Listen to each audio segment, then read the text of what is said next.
Hello friends, my name is Bhaskar and welcome to my YouTube channel technical civil engineering. So friends, आज हम technical terms से related जो है part third की बात करेंगे। जिन लोगों ने टेक्निकल टर्म्स से रिलेटेड पहले के जो फर्स्ट पार्ट और सेकंड पार्ट नहीं देखा, प्लीज़ जो है आप जाके उन वीडियोज़ को देखिए। जो आपके site engineer as a supervisor, as a site engineer, या आप अभी डिप्लोमा होल्डर हैं या डिप्लोमा की आप जो है प्रिपरेशन कर रहे हैं, यानी कि कॉलेज स्टूडेंट हैं, तो आपके लिए भी काफ़ी बेनिफिशियल है। तो टेक्निकल टर्म्स में आज हम बात करेंगे standard size of plywood. Friends, क्या होता है कि प्लाईवुड जनरली आपने अपने आसपास काफ़ी देखा होगा, घरों में देखा होगा। तो प्लाईवुड क्या है आपका, इस तरीके का एक प्लाईवुड है।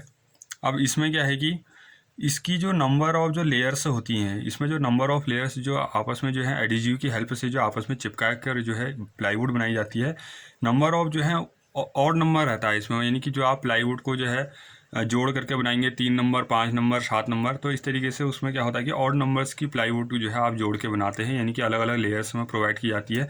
तो प्लाईवुड का जो स्टैंडर्ड लेंथ होता है, स्टैंडर्ड प्लाईवुड का जो लेंथ होता है वह 8 फीट होता है, यानी कि लगभग 2.40 मीटर, और जो है विड्थ होती है इसकी जो है 4 फीट, यानी कि आपकी जो है 1.20 मीटर, और जो थिकनेस होती है 18 mm या 1.8 सेंटीमीटर। सो फ्रेंड्स, आपने क्या करना है कि अलग अलग लेयर्स में जो आप ये प्लाईवुड को क्या करते हैं कि इसकी लेयर्स को एडिजिव की हेल्प से आपको चिपकाना है, और ये प्लाईवुड जो है आपकी तैयार हो जाएगी। उसके बाद बात करते हैं sewer line laying depth from ground level. Ground level है, ग्राउंड लेवल से जो है कितने मीटर की डेप्थ पे आप अपनी जो है जो आपकी म्यूनिसिपल सिवर लाइन जाती है, तो उसको जो है आप बिछाते हैं। तो ग्राउंड लेवल से जो है आपकी जो सीवर लाइन होती है 1.2 मीटर की डेप्थ पे जो है बिछाई जाती है, ये आपका ग्राउंड लेवल है। या आपकी म्यूनिसिपल की सीवर लाइन जा रही है, इसको जो है 1.2 मीटर की डेप्थ पे जो है बिछाया जाता है।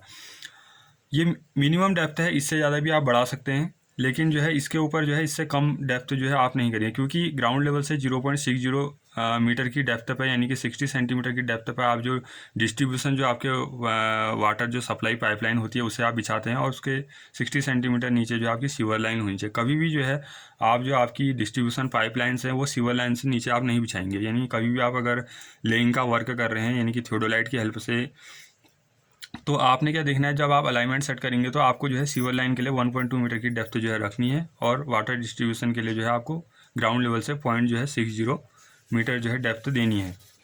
उसके बाद बात करेंगे what is the full form of 1 BHK, 2 BHK and 3 BHK।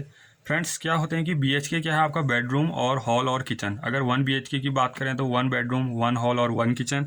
2 BHK क्या है, 2 बेडरूम, 1 हॉल, 1 किचन। और 3 BHK क्या है आपका 3 बेडरूम, 1 हॉल और 1 किचन। उसके बाद बात करते हैं what thickness are plaster applied. आप क्या करते हैं कि जब भी स्टोन मेसनरी या ब्रिक मेसनरी करते हैं, तो उसके बाद जो है जो भी हॉलोज और हम्प्स होते हैं उनको जो है रिमूव करने के लिए आप उसके ऊपर जो है एक लेयर प्रोवाइड करते हैं, जिसको हम जो है प्लास्टर कहते हैं। यानी कि आपका जो है 1:4 के रेशियो में आप जो है प्लास्टर प्रोवाइड करते हैं, यानी कि 1:4 का रेशियो रखते हैं, यानी कि 1 पार्ट आपका जो है बाइंडिंग मटेरियल और 3 पार्ट आपके जो है फाइन सैंड का रहेगा। 1/3 के पार्ट में आप जो है प्लास्टरिंग करते हैं।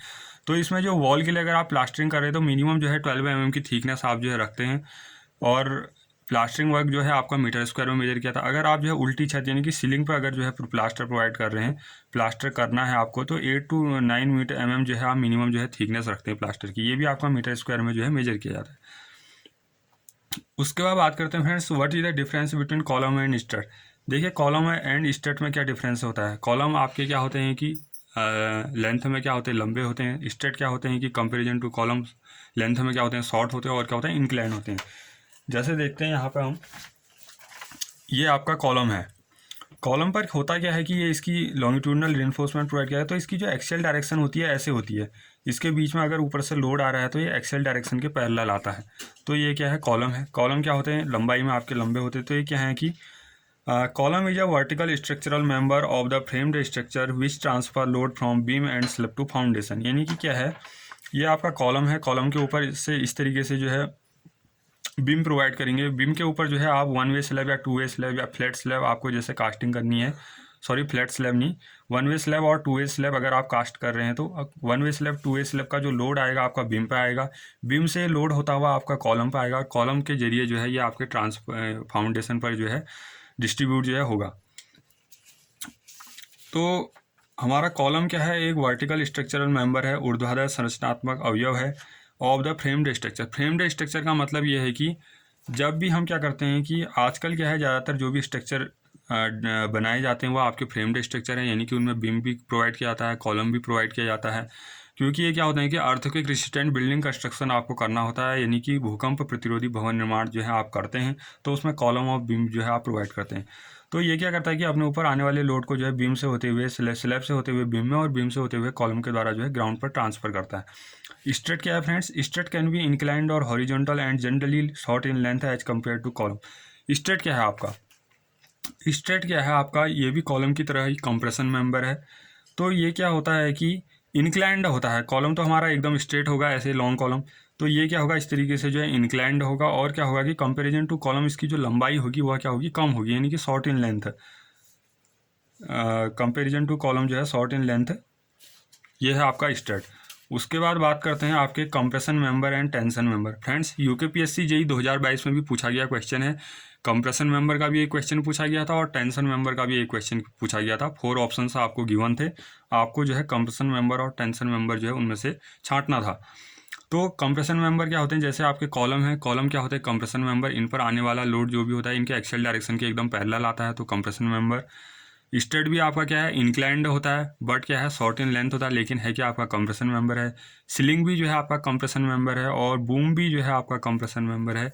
इसी तरीके से जो आपका पोस्ट है यह भी जो है कंप्रेशन मेंबर है। आप कंप्रेशन मेंबर और टेंशन मेंबर को जो है ध्यान में रखिए, क्योंकि ये बार बार जो है एग्जाम में पूछा रहे हैं। यूकेपीएससी जेईई में दोनों में से जो है एक एक क्वेश्चन जो है पूछा गया है। और फ्रेंड्स अगर आपको वीडियो अच्छा लगे तो प्लीज़ लाइक कीजिए और अपने फ्रेंड्स को शेयर कीजिए, और जो लोग नई वीडियो के साथ जुड़े प्लीज़ सब्सक्राइब कीजिए और जो है बेल आइकन को प्रेस करना ना भूलें। उसके बाद बात करते हैं friends tension member. Tension member क्या होते हैं? तनन अवयव, जैसे आपके टाई हो गए, रॉड्स हो गए, क्लीट हो गई, फ्लैट्स यानी कि जो पत्तियां हो गई, पर्लिन हो गया जो आपका रूफ का जब अरेंजमेंट देखते हैं तो उसमें देखने को मिलता है। एंगल्स हो गए, एंगल्स का आप यूज करते हैं जैसे ट्रेसिंग वगैरह में यूज करते हैं। ब्रासिंग होगी, टी सेक्शंस हो गए आपके, ट्रस मेंबर्स हो गई, केबल्स होगी। केबल्स कहाँ यूज होती हैं? जैसे आपका जैसे अगर हम कहें रज्जू मार्ग की बात करें, यानी कि जो है जब लिफ्ट वगैरह की बात करते हैं तो वहाँ केबल्स होती है, टेंडन वायर्स प्रोवाइड किया जाता है। आपके स्लिंग ब्रिजेज होते हैं, तैरने वाले जो जो झूलते जो पुल होते हैं, जैसे ऋषिकेश वगैरह में आपने देखे हैं, जगह जगह काफ़ी बने हैं स्लिंग ब्रिजेज। तो उसमें क्या होता है? टेंडन वायर्स के ऊपर जो है आपकी ये केबल्स जो होती है, टेंडन वायर होती है, इसके ऊपर जो है आपकी लिफ्ट जो है इधर उधर मूव करती है। चैनल सेक्शन हो गए, built up sections. Built up sections के केस में क्या होता है कि 2 या 2 से अधिक जो है डिफरेंट साइजेस की जो सेक्शंस होते हैं वो मिलकर जो है बिल्ट अप सेक्शन बनाते हैं। ये क्या होता है? आपका मैक्सिमम लोड जो है बियर करने के लिए जो है बनाए जाते हैं। तो ये आपके टेंशन मेंबर हैं। तो प्लीज़ ध्यान रखिए कि कंप्रेशन मेंबर क्या क्या हैं और जो है टेंशन मेंबर क्या क्या हैं। लगभग मैंने जितने हो सकते थे उतने लिख रखे, इसके अलावा भी जो है और हो सकते हैं, तो आप इनको नोट कर लीजिए। उसके बाद क्या है कि friends minimum thickness of share wall 150 mm। Friends होता क्या है कि जब हम फ्रेम्ड स्ट्रक्चर डिजाइन करते हैं आजकल, तो शेयर वॉल क्या करता है कि जो भी उस पर जो है शेयर आते हैं, यानी कि उस पर जो भी आपके हॉरिजेंटल या जो भी ट्रांसवर्स फोर्सेज आते हैं, जैसे आपके क्या है विंड का लोड आ रहा है, अगर सीस्मिक अर्थक्वेक आ गया तो उस टाइम सीस्मिक लोड आएगा, तो उन सभी से या विंड का लोड आ रहा है, तो इन सभी के लिए जो शेयर वॉल होती है यह क्या करती है कि जो भी शेयर होता है उसको जो है कॉलम्स के जरिए जो है आपके फाउंडेशन पर ट्रांसफ़र करती है। तो minimum thickness of share wall की जो मिनिमम थिकनेस होगी 150 mm होगी, और maximum thickness of share wall जो होगी 400 mm यानी कि 40 सेंटीमीटर जो है होती है। अब मैं आपको जो है शेयर वॉल दिखाऊंगा किस तरीके से जो है शेयर वॉल होती है। फ्रेंड्स ये देखिए, ये आपका जो है एक फ्रेम्ड स्ट्रक्चर है, ये इसमें रूफ है, और इस तरीके से जो है इसमें ये बीम प्रोवाइड की गई है। इधर भी बीम है, इधर भी बीम है, और इधर जो है आपके कॉलम है, कॉलम के बीच में भी जो है बीम प्रोवाइड की गई है। अब जो बीच का जो ये वाला पोर्शन है आप देख रहे होंगे, ये क्या है? कॉलम है, ये भी कॉलम है, ये क्या है? बीम है, और नीचे जो है इस तरीके से फाउंडेशन जो है इनकी दी गई है। अब होता क्या है फ्रेंड्स, इनके बीच में, इन कॉलम्स के बीच में और ये बीम के बीच में जो ये वाला जो ब्राउन वाला पार्ट आप देख रहे हैं, ये क्या है? ये आपका जो है रेनफोर्स सीमेंट कंक्रीट का जो है शेयर वॉल है, आरसी जो है शेयर वॉल है। अब क्या हो रहा है कि जब भी इस पर जो है ट्रांसवर्स इस तरीके से जो है विंड लोड आता है या सीस्मिक लोड आते हैं, सीस्मिक लोड नीचे से अपलिफ्ट भी हो सकते हैं, तो उनको क्या करता है, ये जो है उनको रेसिस्ट करता है। शेयर वॉल क्या करेगा? जितने भी जो है आपके ट्रांसवर्स लोड आएंगे, विंड लोड आएगा, तो उसको क्या करेगा कि ये जो है इन कॉलम्स और बीम के जरिए जो है फाउंडेशन पर ट्रांसफ़र करेगा। तो आपका जो स्ट्रक्चर है वह एकदम जो है अर्थक्वेक रेजिस्टेंट बिल्डिंग कंस्ट्रक्शन जो है बन जाता है। आजकल जो है ज़्यादातर जो भी बिल्डिंग्स का कंस्ट्रक्शन होता है इसी तरीके से होता है, फ्रेम्ड स्ट्रक्चर के तहत, तो इस बात को ध्यान रखिए। उसके बाद बात करते हैं कि जो minimum percentage of steel in column, column में जो है इस्पात का जो न्यूनतम प्रतिशत होता है जब आप कॉलम की कास्टिंग करते हैं तो वह जो है आपका 0.8% ऑफ ग्रॉस एरिया का 0.8% जो है लिया जाता है। Maximum percentage of steel in column जो है, कॉलम में स्टील का जो है मैक्सिमम परसेंटेज लिया जाता है 6% ऑफ ग्रॉस एरिया का जो है 6% लिया जाता है। अब क्या है फ्रेंड्स, बात आती है कि binding wire required per metric ton. Friends होता क्या है कि बाइंडिंग वायर की आपको ज़रूरत कब होती है, जैसे आप जो है स्लैब की कास्टिंग कर रहे हैं, बीम्स कॉलम्स की कास्टिंग करते हैं। जैसे मैं आपको फॉर एग्जांपल यहाँ पर आपको मैं स्लैब दिखा रहा हूँ, ये इसका जो है डिस्ट्रीब्यूशन बार्स प्रोवाइड की गई है अलॉन्ग लॉन्गर स्पान, और जो आपकी शॉर्टर स्पान्स हैं ये अलॉन्ग जो है शॉर्टर स्पान इस तरीके से जो है प्रोवाइड की गई हैं। तो अब होता क्या है फ्रेंड्स, ये आपकी जिस तरीके से डिस्ट्रीब्यूशन बार ये जो है मेन बार अलॉन्ग शॉर्टर स्पान, तो ये आपस में इनको क्या करना है, हमने जो है बांधना होता है बाइंडिंग वायर के जरिए। बाइंडिंग वायर की सहायता से हम इन्हें आपस में बांधते हैं ताकि जब हम इसके ऊपर जो है रेनफोर्समेंट, जब इसके ऊपर जो है हम कंक्रीटिंग करें तो ये अपनी पोजीशन जो है हिलने ना पाए। हमें इसको हिलने नहीं देना है, क्योंकि अगर हिलेगा तो क्या है स्ट्रेसेस डेवलप होंगे, तो आपके स्ट्रक्चर के लिए ठीक नहीं रहेगा। तो क्या करते हैं हम इन्हें जो है हर जॉइंट पे जहाँ जहाँ पे मेन बार और डिस्ट्रीब्यूशन बार आपस में एक दूसरे को जंक्शन करते हैं, तो वहाँ पे हमें बाइंडिंग वायर के जरिए जो है इन्हें बांधा जाता है। तो बाइंडिंग वायर की से होता क्या है आपका जो है per metric ton, binding wire required per metric ton. अगर आप जो है 1000 kg आपका जो है रेनफोर्समेंट आपने फैला रखा है, या रेनफोर्समेंट मेन बार डिस्ट्रीब्यूशन बार आपने प्रोवाइड किया, अब उन्हें आपने बांधना है, आपस में जंक्शन करना है उनका, तो आप क्या करेंगे, लगभग आपको जो है 8 से 12 kg यानी कि 8 to 12 kg आपको जो है बाइंडिंग वायर की जो है रिक्वायरमेंट होती है। अब बाइंडिंग वायर जो होता है आपका जो है 16 गेज का जो है वायर जो है यूज किया जाता है इसके लिए। देखिए यहाँ पे लिखा गया है कि size of binding wire in gauge. Gauge में क्या होता है कि अगर जो आपके बाइंडिंग वायर होते हैं या इस तरीके से जो भी आपके सर्कुलर होते हैं, इनको जो है आप जो है गेज की सहायता से, स्क्रू गेज की सहायता से जो है उनकी थिकनेस को मापते हैं। तो वायर गेज आपका जो है 16 गेज की थिकनेस का जो है आपको चाहिए। और आपको ये पता होना चाहिए फ्रेंड्स, एक गेज में जो है 1 गेज इक्वल टू 7.34 जो है mm होता है। तो आपके लिए मैं जो है गेज और mm की एक जो है पूरी वीडियो लेके आऊँगा। तो आप अभी ध्यान रखिए कि 1 गेज इक्वल टू जो है 7.34 mm जो है होता है। अगर मैं यहाँ पर लिख दूँ कि 1 गेज इक्वल टू जो है 1 गेज इक्वल टू आपके जो है 7.34 mm जो है होते हैं, इस बात को आप ध्यान रखिए। उसके बाद बात करते हैं डिफ्लेक्शन मीन्स। फ्रेंड्स होता क्या है, डिफ्लेक्शन क्या होता है कि जब भी कोई भी मेंबर है, जब उसके ऊपर जो है लोड आता है तो उसमें जो है डिफ्लेक्शन होता है।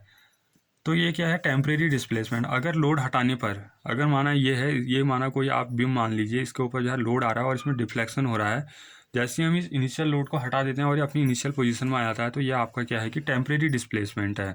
यानी कि इनिशियल लोड हटाने पर ये अपनी जो है पोजीशन में जो है आ गया, इनिशियल पोजीशन में आ गया। डिफॉर्मेशन क्या होता है फ्रेंड, विरूपण, यानी कि किसी की हम पोजीशन में चेंज कर ले रहे हैं। अब ऐसा हो रहा है कि अगर हम लोड हटा भी ले रहे हैं लेकिन उसकी पोजीशन में जो है, इनिशियल पोजीशन में जो है वह स्ट्रक्चर आपका नहीं आ पा रहा है, तो वह आपका जो है परमानेंट डिस्प्लेसमेंट है, यानी कि जो है स्थायी आपका जो है विस्थापन देखने को मिलता है। तो डिफ्लेक्शन बार बार ये दोनों भी जो है न्यूमेरिकल, ये दोनों भी जो है क्वेश्चन आपके जो है MCQ टाइप क्वेश्चन आपके इंटरव्यू में पूछे जाते हैं कि डिफ्लेक्शन जो है आपका टेम्परेरी डिस्प्लेसमेंट है डिफ्लेक्शन, और डिफॉर्मेशन आपका जो है परमानेंट डिस्प्लेसमेंट है। उसके बाद फ्रेंड्स बात करेंगे कि 1 वे स्लैब और 2 वे स्लैब। फ्रेंड्स होता क्या है 1 वे स्लैब और 2 वे स्लैब के केस में, माना ये क्या है कि आपका लॉन्गर स्पान है, लॉन्गर स्पान हैवी है, माना लॉन्गर स्पान आपका कितना है 6 मीटर प्रोवाइड किया गया है, शॉर्टर स्पान आपका 2 मीटर प्रोवाइड किया गया है, इसकी लेंथ 2 मीटर है शॉर्टर स्पान की, यानी कि ऐसे 2 मीटर है, और ये जो है आपका 6 मीटर है। अब 1 वे स्लैब क्या होगी कि जब हम 1 वे स्लैब की कास्टिंग करेंगे तो उस केस में आपका longer span upon shorter span, यानी कि फ्रेंड्स ये आपका लॉन्गर स्पान है और ये आपका जो है शॉर्टर स्पान है, इनका जो रेशियो होगा यह जो है आपका जो है ग्रेटर एंड इक्वल जो है 2 होगा। यानी कि इस तरीके से देखिए, longer span upon shorter span, यानी कि LY अपॉन LX से जो है ग्रेटर एंड इक्वल टू, उस केस में जो है लॉन्गर स्पान और शॉर्टर स्पान का जो रेशियो होगा 2 से या तो बड़ा होगा या जो है 2 के बराबर होगा। 2 वे स्लैब के केस में क्या हो जाएगा, 2 वे स्लैब के केस में क्या हो जाएगा कि longer span upon shorter span जो है आपका लेस देन 2 होगा, यानी कि 2 से कम होगा। अगर मैं कहूँ आपसे, ये डिस्ट्रीब्यूशन बार मैंने प्रोवाइड की गई है 2 वे स्लैब के केस में, और इसकी जो लेंथ है वह आपकी 4 मीटर है, और जो है मेन बार जो शॉर्टर स्पान का लॉन्ग प्रोवाइड की गई है इसकी लेंथ भी जो है 4 मीटर है, तो 4 डिवाइडेड बाई 4 आपका 1 आ जाएगा। उस केस में जो है ये क्या हो जाएगा, 2 से छोटा हो जाएगा लॉन्गर स्पान और शॉर्टर स्पान का रेशियो। तो फ्रेंड्स ये हो जाएगा आपका 2 वे स्लैब। तो फ्रेंड्स आज हम जो है इतने ही पॉइंट्स की बात करते हैं, नेक्स्ट टेक्निकल टर्म में लाऊंगा। ड्यू टू नेटवर्क इश्यू, आप भी जानते हैं कि रेनी सीजन चल रहा है, नेटवर्क का बार बार इश्यू हो रहा है, तो लंबी वीडियो बनाना जो है पॉसिबल नहीं हो पा रहा है। और फ्रेंड्स आपको जो है अगर टेक्निकल टर्म्स से रिलेटेड पॉइंट्स पसंद आए तो प्लीज़ लाइक कीजिए, शेयर कीजिए अपने फ्रेंड्स को, और अगर जो नई वीडियो से जुड़े हैं तो प्लीज़ सब्सक्राइब कीजिए। Thank you for watching.